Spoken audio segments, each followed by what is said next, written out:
Vamos con llamada.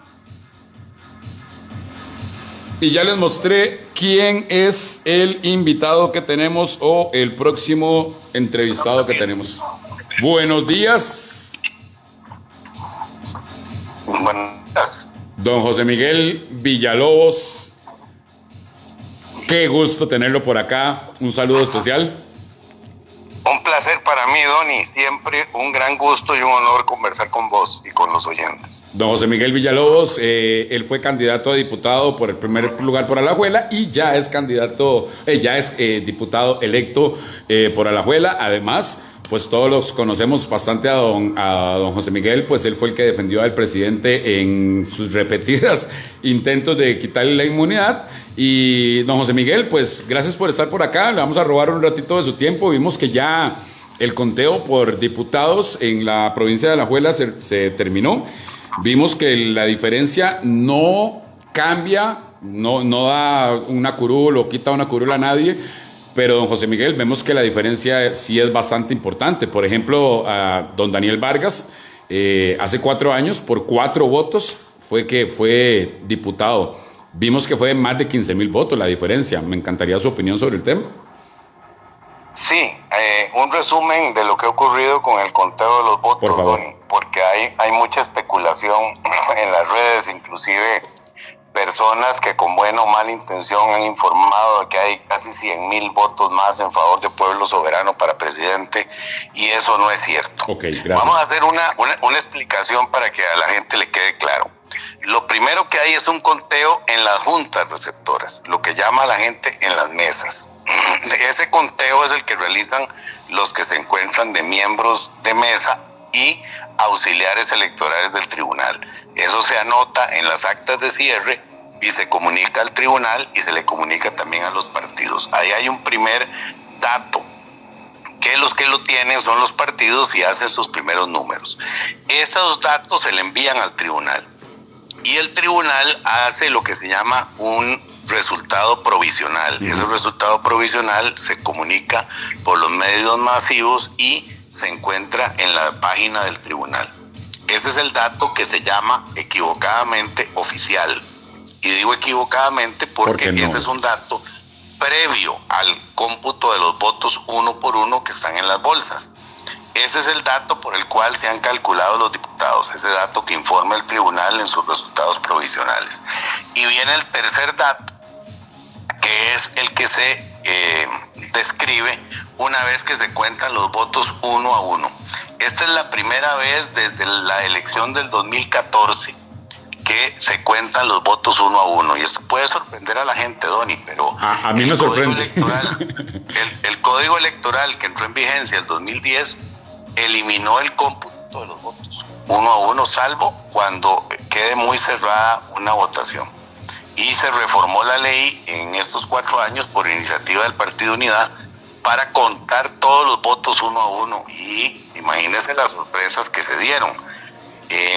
Para presidente, que ya terminó todo el cómputo uno a uno de los votos, salieron 47,500 votos más para Pueblo Soberano. Pero eso es mucho, don José Miguel.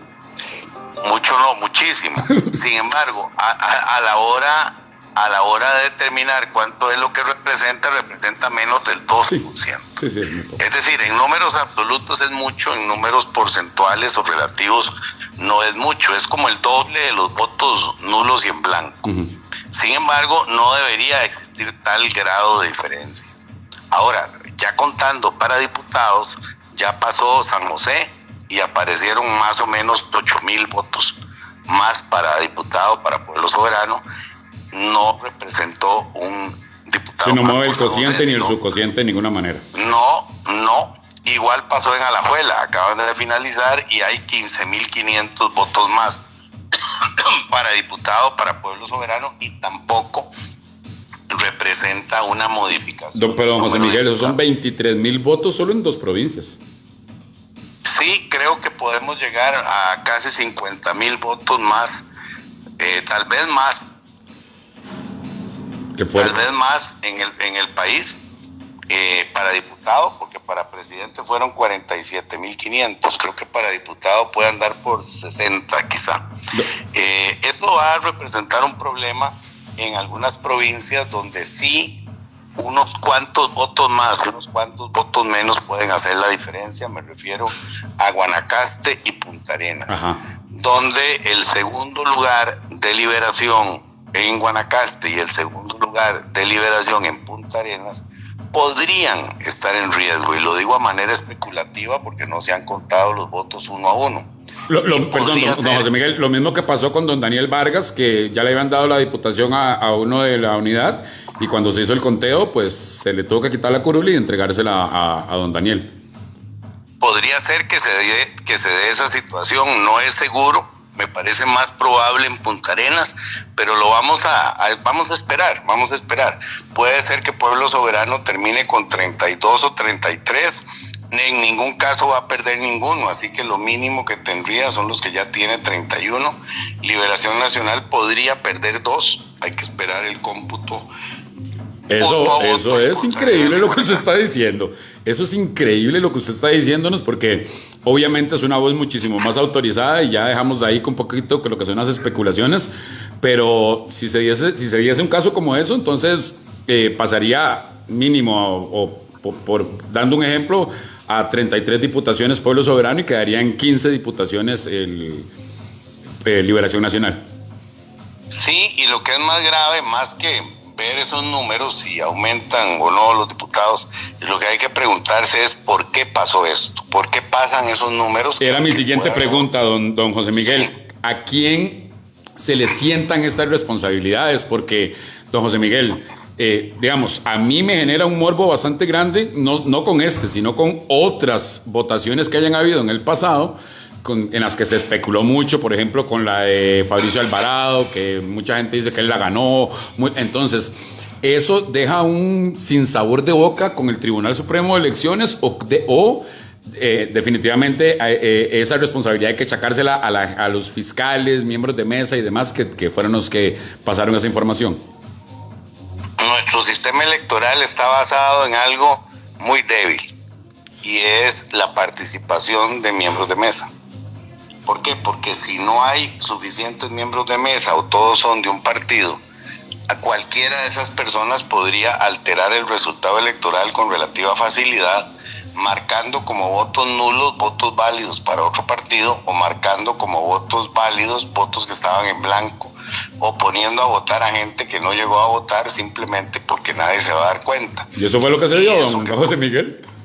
¿Y eso fue lo que... No sé si se dio. No, estoy todavía en un esquema genérico. Ok, perfecto. Eso implica, Donny, que es necesario una reforma fundamental que voy a proponer al llegar a la Asamblea Legislativa, que es que en vez de la estupidez de las máquinas de votación, que implican una inversión enorme en cada junta receptora, lo que debemos hacer es poner una cámara que vigile el comportamiento de los miembros de mesa, no de los recintos de votación, no. Los miembros de mesa, que esté grabando todo el momento, desde que abren el recinto y sacan el material electoral hasta que se cierre y se cuenta. Con eso se va a evitar que se altere el resultado real. Eso es muy importante. Y no solo eso, que se va a ver las personas en tiempo real, quién sí, quién no, quién hizo, quién no hizo. Qué buena idea esa, bastante buena. Y eso tiene que estar conectado a cada partido que está participando en la elección para que pueda dar seguimiento y que quede grabado. Ahora bien, eso es una posibilidad de cambios en los votos. En este caso, eso pudo haberse dado, pero creo que en números bajos.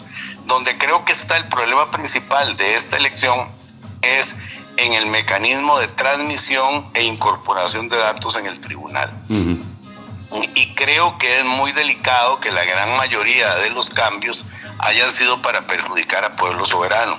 Esto podría dar lugar a una enorme preocupación de cómo pudieron haberse transmitido los datos de las juntas receptoras al tribunal, opción 1, o cómo el tribunal los incorporó mediante el sistema de software a los resultados provisionales que comunicó el día 2 de febrero. En cualquiera de los dos casos, pues hay un problema de software y de transmisión que requiere, y también lo anuncio de una vez, yo voy a presentar una moción apenas ingrese como diputado, en el momento que el reglamento lo permita, para constituir una comisión investigadora de lo ocurrido en estas elecciones desde el punto de vista de estos datos. Me encanta eso, muy bien. Yo creo que todos queremos eso. No de otros temas, no es revisar las resoluciones del tribunal ni nada de eso que está prohibido por la Constitución, sino la operatividad del sistema de transmisión de datos y de incorporación de datos. Creo que los costarricenses merecemos que esto se investigue y que alguien, Donny, se haga responsable de lo ocurrido. En este momento son 47.500 votos más para Pueblo Soberano para presidente y van a ser posiblemente mucho más para diputado. Independientemente de si eso cambia 2, 3 o un diputado o no cambia ninguno, ese no es el tema. El tema es que si esta elección hubiera sido cerrada, hubiera sido un caos esto. Eso le iba a preguntar, don José Miguel, y perdón que le meta ahí el caballo, pero es que tocó el tema que quería preguntarle. Ahorita no estamos haciendo mucho aspaviento por el hecho de que el triunfo de ustedes fue contundente, por mucho, pero eso no quiere decir de que no hubo mano negra, don José Miguel. ¿Qué hubiese pasado si no hubiese habido esta gran diferencia? O tal vez inclusive, ¿qué hubiese pasado, don José Miguel, si esos 2 puntos porcentuales que le quedaron a la presidencia, doña Laura hubiese quedado con un 39% en lugar de un 40% y resto, y tiene que irse a una segunda ronda, tiene que haber conteo, y esos 2% porcentuales evitarían una segunda ronda? ¿Por qué? Tal vez no estamos haciendo tanto aspaviento, pero eso no pasó, pero pudo haber pasado, don José Miguel. Sí, efectivamente, y eso requiere que esto no vuelva a pasar. Exacto. Esto requiere no solo revisar los mecanismos de transmisión de datos, revisar los mecanismos de cómo funcionan las juntas receptoras. Eso se soluciona con ese sistema de cámaras de video en las juntas receptoras, desde que se abre la mesa hasta que se cierra y se cuentan los votos. Eso es relativamente sencillo, barato y muy práctico. Me gustaría ver que el Tribunal Supremo de Elecciones se oponga, ¿verdad? Ya eso sería el colmo. Pero está entre las posibilidades. Sí, es posible. El sistema de transmisión de datos y el software de incorporación tendría que ser un software muy malicioso que solo se equivocaba en contra del Pueblo Soberano. Hubo errores también en contra de otros partidos, pero mucho menos. Entonces es un software muy raro. Así que podría ser que haya habido no mano negra, sino una mano criminal. Podría ser, y es importante investigarlo, y creo que el país merece que una comisión legislativa lo haga. Obliguemos a comparecer a los magistrados, obliguemos a comparecer a quienes estaban a cargo de ese software, obliguemos a comparecer a quienes incorporaron los datos, que nos enseñen dónde están los datos transmitidos versus los datos incorporados, y que alguien nos explique estas enormes diferencias de votos. Como usted bien dice, no es que se va a cambiar el resultado electoral por completo, pero si esto hubiera ocurrido en una elección muy cerrada o forzar una segunda ronda, este país se hubiera enfrentado ante una crisis inconcebible. Y entonces creo que esto requiere esas 2 medidas básicas a partir del próximo 1 de mayo. Y don José Miguel, el tico es emocional. Nosotros somos muy... El ser humano es muy emocional, pero nosotros en nuestra parte de idiosincrasia tenemos esa emocionalidad, y pudo haber terminado en una catástrofe esto, porque al haber nosotros visto ese apoyo masivo hacia doña Laura y tal vez no haber llegado a una segunda ronda, después darnos cuenta que hubo esa mano criminal, como usted lo dice, pudo haber generado muchísima indignación, más de la que ya hay a nivel nacional. Don José Miguel, le voy a cambiar el tema. Sabemos que ya usted va para diputaciones, sabemos que ya prácticamente a un par de meses de que ya usted se siente en una curul. Don José Miguel, no se lograron los 38 diputados, como usted nos cuenta, puede llegarse a 32 o 33 en la sana teoría. Pero ¿qué se puede lograr con 31 diputados? Sabemos que hay una mayoría simple que puede facilitar muchísimas cosas, tal vez para no quitarle mucho de su tiempo. Si usted nos pudiera indicar un poquito qué se puede hacer con esos 29 más 2 que tienen ahorita, por decirlo de esta manera, y qué puede caminar, qué podemos ver los costarricenses que camine, porque sabemos que hay algunos proyectos de ley que sí requieren los 38 votos, pero sabemos que hay algunos que no requieren esos, y con 29 se puede lograr. ¿Qué se puede lograr? ¿Qué puede lograr esta Asamblea Legislativa que trabó tanto esta actual que se trabó, que la otra puede llegar a ser con esta cantidad de diputados? Muchas veces nos preocupamos de determinar las mayorías para aprobar los proyectos. Creo que hay que preocuparse más por la operatividad del Congreso. Con 31 o 33 diputados se controla el directorio. Eso permite dirigir el debate y resolver una serie de situaciones procedimentales que con una minoría no se podrían hacer. Y eso nos da ese músculo político parlamentario. También nos permite controlar todas las comisiones legislativas permanentes ordinarias, permanentes especiales y especiales, lo cual nos da también músculo político para controlar la agenda legislativa y ir determinando qué se discute, cómo se discute. Nos permite también controlar el control político de tal manera que no sirva para el circo político en que lo convirtieron la mayoría de los diputados de oposición en esta legislatura. Nos permite controlar muchos de los nombramientos que corresponde hacer a la Asamblea Legislativa, salvo los que requieren 38 votos, y ahorita voy a eso. Nos permite realizar muchas acciones de control interno del Parlamento. Vamos a revisar muchos de los nombramientos que se han hecho a última hora en el Congreso y que se ha planteado públicamente que pueden estar viciados de irregularidad para dejar colocados en puestos ya de estabilidad a personas mediante mecanismos que no son los adecuados. Nos va a obligar a pactar en temas muy importantes como alteraciones del orden del día, que requieren 38 votos, procedimientos para establecer trámites especiales y más ágiles a proyectos de ley que requieren 38 votos. Nos va a obligar a pactar nombramientos de magistrados que requieren 38 votos, la no reelección de magistrados que requieren 38 votos, los convenios internacionales de financiamiento que requieren 38 votos y las reformas constitucionales que requieren 38 votos. Ahora bien, ¿es eso imposible? No. Fíjese que durante los últimos años la fracción del Frente Amplio, que tenía 6 y ahora tiene 7, siempre ha votado en contra de la reelección de los magistrados. Y no vemos razón alguna para que tenga que cambiar de opinión ahora, con lo cual ahí tendríamos 38 votos para no reelegir magistrados, como se ha planteado por parte de doña Laura durante la campaña y ha sido un compromiso de campaña. Ahí tendríamos en principio 38 votos.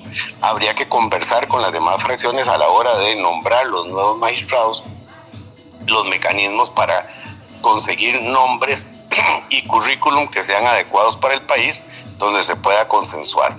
Otro tema importante, la reforma constitucional para que no se reelijan automáticamente los magistrados y establecer un único plazo de 12 años y ojalá con 50 años de edad para que se pueda elegir a alguien magistrado. Creemos que ya Liberación Nacional ha hecho una manifestación de que esa vía no le molesta y podría estar de acuerdo, y creo que el Frente Amplio también. Y ahí podríamos tener una reforma constitucional importante para ser aprobada prontamente de forma consensuada. Creemos también que una serie de convenios internacionales de empréstito como estos del BESI para financiar la ampliación de la Ruta 1, el crédito para resolver el problema de los derrumbes en la Ruta 32 y algunos otros empréstitos también puedan contar con estos 38 votos suficientes sin necesidad de paralizar la Asamblea. Algunos otros temas sí van a tener algún problema, como por ejemplo las jornadas 4-3, donde el Frente Amplio anuncia su rotunda oposición, y ahí creemos que habrá que buscar un mecanismo alterno para llegar a un acuerdo y poder aprobarlo a un proyecto que es necesario para el país. Igualmente, tenemos otros proyectos como la Ley de Generación Eléctrica, donde es importante también su aprobación, y el tema de crucitas, que es básico tenerlo aprobado los 2-3 primeros meses del próximo gobierno, Crucitas si es que no se aprueba ahora. Ahí tenemos la oposición del Frente Amplio, donde mientras no haya acuerdos, como ya lo ha dicho doña Laura y lo ha dicho el señor presidente de la República, tendremos que utilizar el reglamento, que representa rechazar mociones que sean simples reiteraciones de otras y eventualmente sesionar hasta las 12 de la noche todos los días que se sesionen, para efectos de ir limpiando la agenda de las mociones que son inservibles mientras se llegan a los acuerdos. Yo soy muy optimista, creo que muchas veces sobredimensionamos los desacuerdos y subvaloramos los acuerdos. Creo que sí es posible llegar a algunos de ellos. Me gusta mucho esa mentalidad, porque yo creo que Costa Rica se merece que se negocie, que se hable, que se avance, don José Miguel. para ya prácticamente terminar, porque yo sé que usted es una persona sumamente ocupada y le agradecemos demasiado su tiempo, don José Miguel. Don José Miguel, usted quedó diputado por la provincia de Alajuela. Sabemos que la provincia de Alajuela, por ciertas personas, no estuvo muy bien representada y sabemos que Alajuela tiene pues algunas cosas que tiene que tocar, por ejemplo, lo de Cruzitas, como usted lo tocaba. Creo que ahora pues Alajuela va a tener una mejor representación en usted. ¿Qué proyectos, don José Miguel, no solamente para Alajuela, sino los proyectos estrella que usted va a estar trabajando y que nosotros como costarricenses queremos saber cuál va a ser su prioridad a la hora de llegar a la asamblea? Ya nos dio un ejemplo con respecto a lo que nos está hablando de esos temas, pero si hay algún tema más en el que usted va a poner ahí en la palestra, nos daría mucho gusto escucharlo. Estos primeros 3 meses, mayo, junio y julio, se aplica por primera vez la reforma constitucional que establece que estos primeros 3 meses son de iniciativa del gobierno, son periodos de sesiones extraordinarias y solo se pueden discutir los proyectos que el Poder Ejecutivo convoque. Entonces vamos a dedicar estos primeros 3 meses a varios de los proyectos que ya expliqué y otros que paso a explicar y que son también de interés del Poder Ejecutivo, como es toda la reforma judicial, la comisión investigadora del Poder Judicial, los proyectos para no reelección de magistrados de la Corte Suprema de Justicia y proyectos de seguridad y narcotráfico que vamos a presentar en los próximos semanas o va a presentar el Ejecutivo y luego retomaremos a partir del 1 de mayo. Ese va a ser un tema básico en el cual me pienso concentrar, igual que la comisión de nombramientos. Hay varios nombramientos pendientes que hay que tener mucho cuidado y ahora somos mucho más responsables de los resultados porque tenemos 31 de los 38 diputados. Hay algunos proyectos que son muy personales y que quiero plantear a nivel legislativo, pero que preferiría esperar a mi ingreso para comentarlos con ustedes, que no son todavía de los que el Poder Ejecutivo va a empezar a discutir en estos 3 primeros meses, donde los diputados, especialmente los de gobierno, vamos a estar muy disciplinados en lo que es el análisis de sus textos. Yo termino con una reflexión, Donny, que me parece muy importante. Sí, señor. Los diputados de gobierno podemos cuestionar, discutir, criticar, pelearnos, si se quiere, entre comillas, pero adentro. Una vez que la decisión se tomó en la fracción o el gobierno nos lance una línea, nosotros debemos ser respetuosos de ella una vez que la hayamos cuestionado, discutido o apoyado.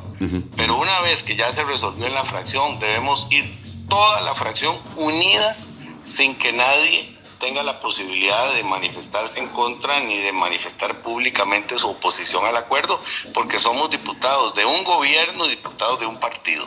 La discusión se queda dentro, salvo circunstancias donde sean temas de conciencia, donde se autorice, eso sí, a algún diputado a no votar o apartarse de la decisión de fracción, pero serán muy pocos. Y eso lo digo en aras de mantener la unidad y la disciplina de partido frente a algunos que desde afuera quieren empezar a tirar que estamos en problemas o en divisiones. Eso es absolutamente falso. Somos una fracción unida, una fracción que apoya profunda, rotunda e incondicionalmente al gobierno futuro de doña Laura Fernández y a la actual administración de don Rodrigo Chávez, que esperamos que la nueva doña Laura sea una continuidad de las políticas y las acciones de este gobierno. Así que orgullosamente vamos a cooperar y a respaldar plenamente las decisiones de nuestra presidenta a partir del 8 de mayo.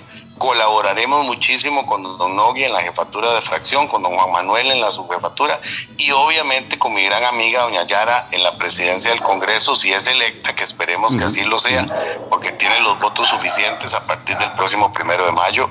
Yo, como un diputado raso este primer año, colaborando como un guerrero que soy, así como defendí a don Rodrigo Chávez, defenderé a doña Laura políticamente y defenderé a mi fracción y a mi partido. Don José Miguel, sin más, de verdad, muchas gracias.